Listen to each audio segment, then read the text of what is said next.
இனிய நாமத்தினாலே இந்த காலை தியானத்துக்காக உங்களை நான் வாழ்த்தி வரவேற்கிறேன். இந்த நாளிலேயும் கூட நம்ம இரத்த சாட்சிகள் என்கிற தலைப்பில நம்ம தேவனுடைய செய்தியை நம்ம கொடுத்து கொண்டிருக்கிறோம். இந்த நாளிலேயும் கூட வெளிப்படுத்தின விசேஷம் 2ஆம் அதிகாரம் வசனம் 12-13 நம்ம பார்க்கும் பொழுது, வெளிப்படுத்தின விசேஷம் 2ஆம் அதிகாரம் வசனம் 12-13, பெர்கமு சபையின் தூதனுக்கு நீ எழுத வேண்டியது என்னவென்றால், இருபுறமும் கருக்குமுள்ள பட்டயத்தை உடையவர் சொல்லுகிறதாவது, உன் கிரியைகளையும் சாத்தானுடைய சிங்காசனமா இருக்கிற இடத்தில் நீ குடியிருக்கிறதையும், நீ என் நாமத்தை பற்றி கொண்டிருக்கிறதையும், சாத்தான் குடியிருக்கிற இடத்திலே உங்களுக்குள்ளே எனக்கு உண்மையுள்ள சாட்சியான அந்திப்பா என்பவன் கொல்லப்பட்ட நாட்களிலும் என்னை பற்றும் விசுவாசத்தை நீ மறுதளியாமலும் இருக்கிறதை அறிந்திருக்கிறேன். கிறிஸ்து பிரியமானவர்கள், இன்றைக்கு நம்ம ரத்த சாட்சியா நம்ம பார்க்க வேண்டியது முக்கியமான ஒருத்தர் பாத்தீங்கன்னா அந்திப்பான்னு சொல்லக்கூடிய ஒருத்தர் பாத்தீங்கன்னா, இவர் யோவானுடைய சீசராக இருந்தவர். இவர் பெர்கமு சபையில மிக முக்கியமான ஒரு பொறுப்புகளை வகித்தவர். அந்த காலகட்டங்களில் அந்த பெர்கமு சபைக்காக அநேக தியாகங்களை செய்தவர். பிற்பாடு இவர் அந்த சபையினுடைய பிஷப்பாக ஏற்றுக்கொள்ளப்பட்டவர். அந்த காலகட்டங்களில ரோமா ஆட்சி காலத்துல ரோம ராஜாக்கள் அநேகரை பிடித்து தீ குளித்தி அவர்களை அழிக்க வேண்டும் என்று சொல்லி நினைத்தார்கள். கிறிஸ்தவர்களை எல்லாம் அவங்க அழிக்க வேண்டும் என்று சொல்லி நினைத்த ஒரு காலம். அநேக கிறிஸ்தவர்களை அவங்க எண்ணெய் ஊற்றி அவங்க உயிரோடு அவங்க கொல்லப்பட்ட சூழ்நிலையா இருக்கிற ஒரு காலகட்டத்துல இந்த அந்திப்பாஸ் என்று சொல்லக்கூடிய இவர் அந்த பெர்கமு சபையில அவர் பணியாற்றிய காலகட்டங்களில அவர் ஆண்டவருக்காக அவர் இரத்த சாட்சியாக மரித்தார். அவர் விக்கிரகாதனை பண்ணக்கூடாது, ஆண்டவரை மறுதளிக்க கூடாது, ஆண்டவருடைய சத்தியத்தை போதிப்பதிலும் ஆண்டவருக்காக சாட்சியாய் வாழ்வதிலும் அவர் வைராக்கியமாக இருந்தார். அதனால அந்த அந்திப்பாவை பாத்தீங்கன்னா நாங்க உயிரோடு எரிக்கப்பட்டாங்க. உயிரோடு வந்தவரை எரிக்கப்பட்டாங்க.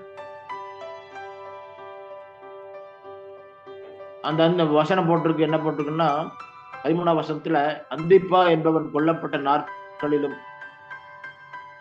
என்னை பற்றும் விசுவாசத்தினாலே மறுதளியாமல் இருக்கிறதை அறிந்திருக்கிறேன். அந்திப்பா கொல்லப்பட்ட நாட்களிலும் கூட அவங்க விசுவாசத்துல உறுதியா இருந்தாங்க. அவங்க விசுவாசத்துல உறுதியா இருந்தாங்க. இந்த காலகட்டங்களில ரத்த சாட்சியாய் மரிப்பதற்கு அநேகர் ஆயத்தமாக இருந்தாங்க. அது மாத்திரமல்ல, அந்த ரோம ஆட்சி காலத்துல சியூஸ் என்று சொல்லக்கூடிய ஒரு விக்கிரகாரனை ஒரு தேவதையை ஆராய்த்து கொண்டிருந்தாங்க. அந்த தேவதைக்காக 40 அடி உயரமுள்ள ஒரு சிலை செய்து அநேக ஜனங்களை ஆராதிக்கும்படியாக வற்புறுத்தி கொண்டிருந்தாங்க. அது மாத்திரமல்ல, ரோமனுடைய ராஜாவை கர்த்தரும் தேவனும் என்று சொல்லி அழைக்க வற்புறுத்தினார்கள். அதனால கிறிஸ்துவர் எல்லாரும் அதை கேட்டு மறுதளித்தார்கள். உண்மையான தேவனை நாங்க ஆராதிக்கிறோம், நாங்க ரோம ராஜாவை நாங்க கர்த்தரும் தேவனும் என்று சொல்லி அழைக்கப்பட மாட்டோம் என்று சொல்லி அந்த காரியங்கள்ல அவங்க உறுதியாக இருந்தாங்க. இப்படி அநேக கிறிஸ்தவர்கள் ஆண்டவருக்காக, ஆண்டவருடைய விசுவாசத்துல, ஆண்டவருடைய நம்பிக்கையில அவங்க ரொம்ப வைராக்கியமா இருந்ததுனால அநேகர் இரத்த சாட்சியாய் மரித்தார்கள் சொல்லி நம்ம பார்க்க முடிகிறது. அதுல முக்கியமானவர் பாத்தீங்கன்னா அந்திப்பா பாத்தீங்கன்னா இரத்த சாட்சியாய் மரித்தது மாத்திரமில்ல, ஆண்டவரை பற்றி விசுவாசத்துல உறுதியா இருந்தார். ஆண்டவரை மறுதளிக்கவில்லை. ஆண்டவரை மறுதளிக்காதபடி அவர் உறுதியா இருந்தார். என்னோட உயிரே போனாலும் கூட பரவாயில்ல, நான் ஆண்டவரை விட்டு விலக மாட்டேன் ஆண்டவரை மறுதளிக்க மாட்டேன்னு சொல்லி அவர் விசுவாசத்துல உறுதியா இருந்தார். பிரியமானவர்களே, நம்ம கூட இப்படிப்பட்ட விசுவாசம் வேணும் என்று சொல்லி ஆண்டவர் விரும்புறார். நீங்க பாத்தீங்கன்னா தானியேல் புஸ்தகம் 3ஆம் அதிகாரத்துல பாத்தீங்கன்னா, தானியேல் புஸ்தகம் 3ஆம் அதிகாரத்துல அங்க நேபுகாத்நேச்சார் சொல்லக்கூடிய ராஜா ஒரு 6 முழ உயரமுள்ள ஒரு பெரிய 60 முழ உயரமும் 6 முழ அகலமும் உள்ள ஒரு பெரிய சிலையை செஞ்சு அதை ஆராதிக்கும்படி ஜனங்களுக்கு அவர் கட்டளையிடுவார். எல்லா ஜனங்களும் அந்த சிலையை ஆராதிக்க வேண்டும். இந்த சிலை யாராவது பணிந்து கொள்ளாமல் போனால் அவனை அந்நேரமே அக்னி சூளையில போடப்படுவான் என்று சொல்லி ராஜா நேபுகாத்நேச்சார் கட்டளையிட்டிருந்தார். அதனால எல்லா ஜனங்களும் அந்த சிலையை ஆராய்த்துக் கொண்டிருந்தார்கள். ஆனால் எல்லா ஜனங்களும் அந்த சிலையை ஆராய்த்துக் கொண்டிருக்கும் பொழுது அங்கே இருக்கின்ற சாத்ராக், மேசேக், ஆபேத்நேகோ என்று சொல்லக்கூடிய 3 பேர் மாத்திரம் அந்த சிலையை ஆராதிக்கவில்லை. அவங்க ஆண்டவருடைய சிலையை ஆராதிக்காதபடி வானத்தையும் பூமியும் படைத்த உண்மையான தேவனை மாத்திரமே நாங்கள் ஆராதிப்போம் என்று சொல்லி மிகுந்த ஒரு வைராக்கியமா இருந்தார். ராஜாவுடைய அந்த செய்தி ராஜாவுடைய காதுக்கு போனது. உடனே அந்த ராஜா அவங்க 3 பேரை கூப்பிட்டு எச்சரித்தார். எச்சரிக்கும் பொழுது அவங்க சொன்னாங்க, நாங்கள் ஆராதிக்கிற எங்கள் தேவனை தப்புவிக்க வல்லவரா இருக்கிறார். அக்னியில போட்டாலும் கூட பரவாயில்ல, ஆண்டவர் எங்களை விடுவிக்க வல்லமையுள்ள தேவனா இருக்கிறார். எங்களை விடுவிக்காமல் போனாலும் கூட பரவாயில்ல, நாங்க இந்த சிலையை பணிந்து கொள்வதும் இல்லை என்று சொல்லி ராஜாவுக்கு அவங்க சவால் விடுறாங்க. அவங்க விசுவாசத்துல உறுதியா இருந்தாங்க. ஜீவனுள்ள தேவனை ஆராதிப்பதுல விசுவாசத்துல உறுதியா இருந்தாங்க. 3 பேரை கட்டி அக்னி சூளைக்குள்ள நடுவில் போட்டாங்க. போடும் பொழுது 4 பேராக இருந்தாங்க. தேவதூதன் அவர்களை பாதுகாத்து கொண்டார். அந்த அக்னியில சேதப்படுத்தாதபடி அவர்களை பாதுகாத்து கொண்டார். உடனே அங்க பார்க்கும் பொழுது 3 பேரை போட்டாங்க, 4 பேர் அவங்க இருக்கிறாங்க. உடனே அவங்களை வெளியே வர சொல்றாங்க. வெளியே வந்ததுக்கு அப்புறம் சொல்றாங்க, எங்களுடைய தேவன் எங்களை பாதுகாத்து கொண்டார், எங்களுடைய தேவன் இந்த அக்னி ஜுவாலிலிருந்து எங்களை விடுவித்தார் என்று சொல்லி அவங்க சாட்சி சொல்றாங்க. அது மாத்திரமல்ல, வானத்தையும் பூமி படைத்த கர்த்தரே உண்மையான தெய்வம் என்று சொல்லி இந்த ராஜாவும் அந்த நாட்டு ஜனங்களும் அறிந்து கொள்றாங்க. கிறிஸ்து பிரியமானவர்களே, இந்த பகுதியிலிருந்து நம்ம கற்றுக்கொள்ள வேண்டிய ஒரு காரியம் என்ன கேட்டீங்கன்னா, விசுவாசத்துல உறுதியா இருக்கும் பொழுது, விசுவாசத்துல உறுதியா இருந்து தேவனுடைய நாமத்தை மகிமைப்படுத்தும் பொழுது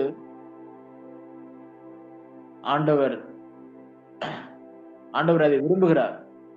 ஒவ்வொரு கிறிஸ்தவனும் ஆண்டவருக்கு சாட்சியாய் வாழ வேண்டும், விசுவாசத்துல உறுதியா இருக்க வேண்டும், விசுவாசத்தை விட்டு விலகாமல் இருக்க வேண்டும் சொல்லி ஆண்டவர் விரும்புகிறார்.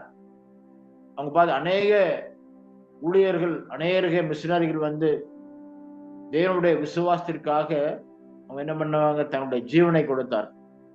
விசுவாசத்தை மறுதளியாமல் விசுவாசத்துல உறுதியா இருந்து அநேக ஜீவனை கொடுத்தார்கள் சொல்லி அநேக மிஷனரி வாழ்க்கை குறித்து நம்ம பார்க்க முடிகிறது. அதனால இந்த நேரங்கள்ல கூட நம்ம ஆண்டவரை ஆராதிக்கிற ஆண்டவருக்கு ஊழியம் செய்கிற நம்முடைய விசுவாசத்திலே நம்ம பலப்பட வேண்டும். மற்ற விசுவாசிகளை நாம் பலப்படுத்த வேண்டும். விசுவாசத்திலே நம்ம பலப்படுத்த வேண்டும். விசுவாசத்திலே உறுதியாக நிற்கும்படியாக நம்ம அவர்களை உற்சாகப்படுத்த வேண்டும். அதான் ரொம்ப முக்கியமான ஒரு காரியம். அப்போஸ்தலன் பவுல் சொல்றாரு, 1 தீமோத்தேயு 6ஆம் அதிகாரம் 12ஆம் வசனத்துல அவர் தீமோத்தேயுக்கு எழுதும் போது என்ன சொல்றாருன்னா, நல்ல போராட்டத்தை போராடு, நித்திய ஜீவனை பற்றிக்கொள், அதற்காகவே நீ அழைக்கப்பட்டார். தன்னுடைய உடன் ஊழியராகிய தீமோத்தேயுக்கு அவர் சொல்லுகிற காரியம் என்ன கேட்டீங்கன்னா, நல்ல போராட்டத்தை போராடு. 1 தீமோத்தேயு 6:12 நல்ல போராட்டத்தை போராடு, நித்திய ஜீவனை பற்றிக்கொள், அதற்காகவே நீ அழைக்கப்பட்டான்னு சொல்லி பவுல் தீமோத்தேயுக்கு எழுதுகிறதை நம்ம பார்க்க முடிகிறது. அதனால நம்ம இந்த உலகத்திலே வாழும் பொழுது ஆண்டவருக்காக நல்ல போராட்டத்தை போராடி நித்திய ஜீவனை நம்ம பற்றி கொள்ள வேண்டும் என்று சொல்லி ஆண்டு விரும்புகிறார். அதற்காகவே நாம் அழைக்கப்பட்டோம். அதற்காகவே நாம் அழைக்கப்பட்டோம். அநேக சாட்சிகளுக்கு முன்பாக நல்ல அறிக்கை பண்ண வேண்டும் என்று சொல்லி ஆண்டு விரும்புகிறார். நம்ம சாட்சியுள்ள ஒரு வாழ்க்கை, விசுவாசத்திலே நல்ல போராட்டம் நித்திய ஜீவனை பற்றி கொள்ள வேண்டும். அதற்காகவே நாம் அழைக்கப்பட்டிருக்கிறோம். அதனால கிறிஸ்து பிரியமானவர்ல இந்த வசனம் அப்போஸ்தலனுடைய வார்த்தை நம்ம ஒரு முக்கியமான ஒரு காரியம். அவர் கடைசி காலத்துல அவர் எழுதுகிறார். ஒரு கடைசி காலத்துல தன்னுடைய உடன் ஊழியருக்கு அவர் சொல்லுகிற ஒரு காரியம், விசுவாசத்துல நல்ல போராட்டத்தை போராடு, நித்திய ஜீவனை பற்றிக்கொள், அதற்காகவே நீ அழைக்கப்பட்டார். அதுதான் அவர் கடைசியினுடைய எல்லாருக்கும் அவர் கொடுக்கிற கடைசி அட்வைஸ் அதுதான். அதனால அந்த உலகத்துல நம்ம ஒன்று கொண்டு போறதில்லை, ஒன்று கொண்டு வந்ததில்லை. ஆனா விசுவாசத்துல நம்ம உறுதியா இருந்து தேவனை மறுதளிக்காமல் தேவனுக்காக சாட்சியாய் வாழ வேண்டும் என்று சொல்லி ஆண்டு விரும்புகிறார். அடுத்து நீங்க 2 தீமோத்தேயு 4ஆம் அதிகாரம் 2 தீமோத்தேயு 4:7-8 பாத்தீங்கன்னா, அங்க அவர் சொல்றாரு, தீமோத்தேயுக்கு அவர் சொல்றாரு, என்ன சொல்றாரு? 2 தீமோத்தேயு 4ஆம் அதிகாரம் வசனம் 7. அங்க என்ன சொல்றாருன்னா, அதே காரியத்தை தான் அவர் மறுபடியும் அவரு சொல்றாரு. ஏற்கனவே சொன்ன காரியத்தை அவர் மறுபடியும் திரும்பி அவரு சொல்றாரு. என்ன சொல்றாருன்னா, நீ விசுவாசத்துல நம்ம உறுதியாரு, நீ விசுவாசத்துல உறுதியாயிருன்னு சொல்லி அவர் சொல்றாரு. அந்த வசனத்தை நான் வாசிக்கிறேன். நல்ல போராட்டத்தை போராடினேன், ஓட்டத்தை முடித்தேன், விசுவாசத்தை காத்துக்கொண்டேன். அவர் சொல்றார், கடைசி நாடுகள்ல அவர் அப்போஸ்தலன் பவுல் சொல்றாருன்னு, நான் இப்பொழுது வானம் வழியாக வாக்கப்பட போகிறேன், நான் தேகத்தை விட்டு பிரியும் காலம் வந்தது, நல்ல போராட்டத்தை போராடினேன், ஓட்டத்தை முடித்தேன், விசுவாசத்தை காத்துக்கொண்டேன். பாருங்க, அவருடைய சாட்சி என்ன பண்றாரு? கடைசியில அவர் சொல்ற ஒரு காரியம், அவர் சாக போறதுக்கு முன்னாடி அவர் சொல்ற ஒரு காரியம், நல்ல போராட்டத்தை போராடினேன், ஓட்டத்தை முடித்தேன், விசுவாசத்தை காத்துக்கொண்டேன். இது முதல் நீதியிடம் எனக்கு வைக்கப்பட்டிருக்கிறது, நீதியுள்ள நியாயாதிபதி அந்த நாளிலே அது எனக்கு தந்தருள்ளுவார். அது எனக்கு மாத்திரமல்ல, அவர் பிரசன்னமாகுதலை விரும்பும் யாவருக்கும் அதை தந்தருள்ளுவார்னு சொல்லி சொல்றார். பிரியமானவர்ல ஒரு கடைசியாக கொடுக்கிற ஒரு சாட்சியை பாருங்க. நல்ல போராட்டத்தை போராடினேன், ஓட்டத்தை முடித்தேன், விசுவாசத்தை காத்துக்கொண்டேன். இதுதான் நம்முடைய வாழ்க்கையில இருக்க வேண்டிய ஒரு முக்கியமான ஒரு காரியம் இதுதான். அப்படி நம்ம செய்யும் பொழுது கர்த்தர் நமக்காக நீதியின் இடத்தை வைத்திருக்கிறார். நீதியுள்ள நியாயாதிபதி கர்த்தர் அந்த நாளிலே எனக்கு கொடுப்பார்னு சொல்லி அவர் சொல்றார். அதனால கிறிஸ்து பிரியமானவர்களுடைய நாட்களிலும் கூட நாம் ஆண்டவர் மேல வச்சிருக்கிற விசுவாசத்துல, ஆண்டவருக்கு செய்கிற ஊழியங்களில, நமக்கு கொடுக்கப்பட்ட குடும்பங்களில நம்ம பரிசுத்தம் உள்ளவர்களாகவும், விசுவாசம் உள்ளவர்களாகவும், ஜெபிக்கிறவர்களாகவும், ஆத்துமாக்களை ஆதாயம் செய்கிறவர்களாகவும் இருக்க வேண்டும் என்று சொல்லி தேவன் விரும்புகிறார். என்னுடைய வாழ்க்கையில நீங்க பாத்தீங்கன்னா, என்னுடைய வாலிப காலங்களில எங்க ஊர்ல நாங்க ஒரு 4 வாலிபர்களும் ஆண்டவருக்கு மிகவும் ஒரு வைராக்கியமாக இருந்தோம். அப்படி வைராக்கியமாக இருந்து அநேக கிராமங்களுக்கு போயிட்டு வாடகை சைக்கிள் எடுத்துட்டு சுவிசேஷத்தை அறிவிப்போம். அப்ப எங்கிட்ட காசு கூட இருக்காது, ரொம்ப கஷ்டமான ஒரு சூழ்நிலையில யாரும் போயிட்டு நீ ஊரா போய் பிரசங்கம் பண்ணுங்க அப்படின்ட்டு யாரும் சொல்லல. ஆனாலும் கூட நாங்க என்ன பண்ணுவோம், எங்களுடைய ஒரு உற்சாகத்தினால, என்னுடைய விசுவாசத்தினால கிராமங்கள் தோறும் வாடகை சைக்கிள் எடுத்துட்டு போயிட்டு சுவிசேஷத்தை அறிவித்துட்டு. அந்த சமயத்துல எங்க ஊர்ல ஒரு RSS மீட்டிங் போட்டாங்க. RSS மீட்டிங் போயிட்டு RSS தலைவர் இங்க கொடியேற்றினாரு. கொடியேற்றிட்டு அதுக்கப்புறம் ஒரு பெரிய மீட்டிங் அரேஞ்ச் பண்ணியிருந்தாங்க. அந்த மீட்டிங் பேசினாங்க. மீட்டிங் பேசி முடிச்சாச்சு. முடிச்சுட்டு 2 நாள் கழிச்சு பாத்தீங்கன்னா அந்த RSS கொடியை காணோம். அது யாரோ கிழிச்சிட்டு போயிட்டாங்க. RSS கொடியை அது யாரோ கிழிச்சிட்டு போயிட்டாங்க, யாருன்னு தெரியல. ஆனா அந்த கொடி யாருக்கு கிழிச்சிட்டு போயிட்டாங்கன்னு சொல்லி என் மேல, மற்ற என்னுடைய 4 பேர் மேல, பொன்செல்வி அண்ணன், என் மேல, மற்ற இன்னொரு 2 பேர் மேல அவங்க கேஸ் கொடுத்தாங்க. போலீஸ்ல அவங்க கேஸ் கொடுத்தாங்க. போலீஸ் விடிய காலையில 5 மணிக்கு எங்களை கைது பண்றாங்க. கைது பண்ணிட்டு போலீஸ் ஸ்டேஷனுக்கு கூட்டி போறாங்க. போலீஸ் ஸ்டேஷனுக்கு கூட்டிட்டு போயிட்டு அங்க என்கொயரி பண்றாங்க. அங்க மாத்திரம் என்கொயரி பண்ணல, அது மாத்திரம் இல்ல, வேற இன்னொரு போலீஸ் ஸ்டேஷனுக்கு, அதை விட பெரிய போலீஸ் ஸ்டேஷனுக்கு கூட்டி போறாங்க. அங்க ஒட்டஞ்சத்திரம் சொல்லக்கூடிய அந்த போலீஸ் ஸ்டேஷனுக்கு கூட்டி போறாங்க. ஃபர்ஸ்ட் களிமந்தீஸ்ல போலீஸ் ஸ்டேஷன் கூட்டி போனாங்க. அப்புறம் ஒட்டஞ்சத்திரம் ஸ்டேஷனுக்கு கூட்டிட்டு போனாங்க. அங்க போய் எல்லாம் என்கொயரி பண்ணாங்க. அங்க எல்லாம் என்கொயரி பண்ணிட்டதுக்கு அப்புறம் என்னை இன்னொருத்தரை வந்து ரிலீஸ் பண்ணிட்டாங்க. போதிய ஆதாரங்கள் இல்லாதனால எங்கள 2 பேரும் ரிலீஸ் பண்ணிட்டாங்க. இன்னும் 2 பேர் மேல ரொம்ப ஸ்ட்ராங்கான கேஸ் போட்டு, இவங்க தான் அந்த கொடிய கிழிச்சிட்டாங்க, அடிச்சாங்கன்னு சொல்லி கேஸ் போட்டாங்க. கேஸ் போட்டதுக்கு அப்புறம் வந்து பாத்தீங்கன்னா, அந்த கேஸ் வந்து ரொம்ப நாளா நடந்தது. ரொம்ப நாளா பழனி கோர்ட்ல அந்த கேஸ் நடந்தது. அந்த கோர்ட்ட எங்க மாமா தான் முன்னாடி நின்னு அத நடத்துனாரு. அவரு தான் லாயர் வச்சு அந்த கோர்ட்ட முன்னாடி நின்னு நடத்துனாரு. அந்த கோர்ட்ல முடிவு வந்து கடைசியா என்ன வந்ததுன்னு கேட்டீங்கன்னா, அந்த 2 பேருக்கு வந்து 6 மாசம் சிறை தண்டனை போட்டாங்க. 6 மாசம் சிறை தண்டனைக்கு அப்புறம் அவங்க ரிலீஸ் பண்ணிட்டாங்க. அதனால கிறிஸ்துவுக்குள் பிரியமானவர்களே, இந்த நாட்கள்லயும் கூட நம்ம வந்து ஆண்டவருக்காக பாடுகளை சகிப்பதற்கும், ஆண்டவருக்காக அவமானங்களை சகிப்பதற்காகவும், ஆண்டவருக்காக எந்த ஒரு இரத்த சாட்சியாக மரிப்பதற்கும், ஆண்டவருக்காக நம்ம வந்து சாட்சியாக நிற்பதற்கும் நம்ம தயங்கக்கூடாது. அதனால இந்த காலகட்டங்கள்ல வந்து பாத்தீங்கன்னா, இந்த கண்டிப்பா வந்து ஆண்டவரை மறுதலிக்காமல் விசுவாசத்துல உறுதியா இருந்தார். உறுதியா இருந்ததுனால அவர் இரத்த சாட்சியாக மரித்தார். மரித்தார். ஆனாலும் கூட இந்த நாட்களில நமக்கு அப்படிப்பட்ட சூழ்நிலைகள் இல்ல. நம்மளை ஆண்டவர் பாதுகாக்கிறார், பராமரிக்கிறார். ஆண்டவர் நம்மை காப்பாற்றுகிறார். உன் போக்கையும் உன் வரத்தையும் இது முதற்கொண்டு இன்னென்றைக்கும் நான் பாதுகாப்பேன்னு சொல்லி ஆண்டவர் எல்லா சூழ்நிலைகளையும் நம்மை பாதுகாக்கிற தேவனா இருக்கிறார்.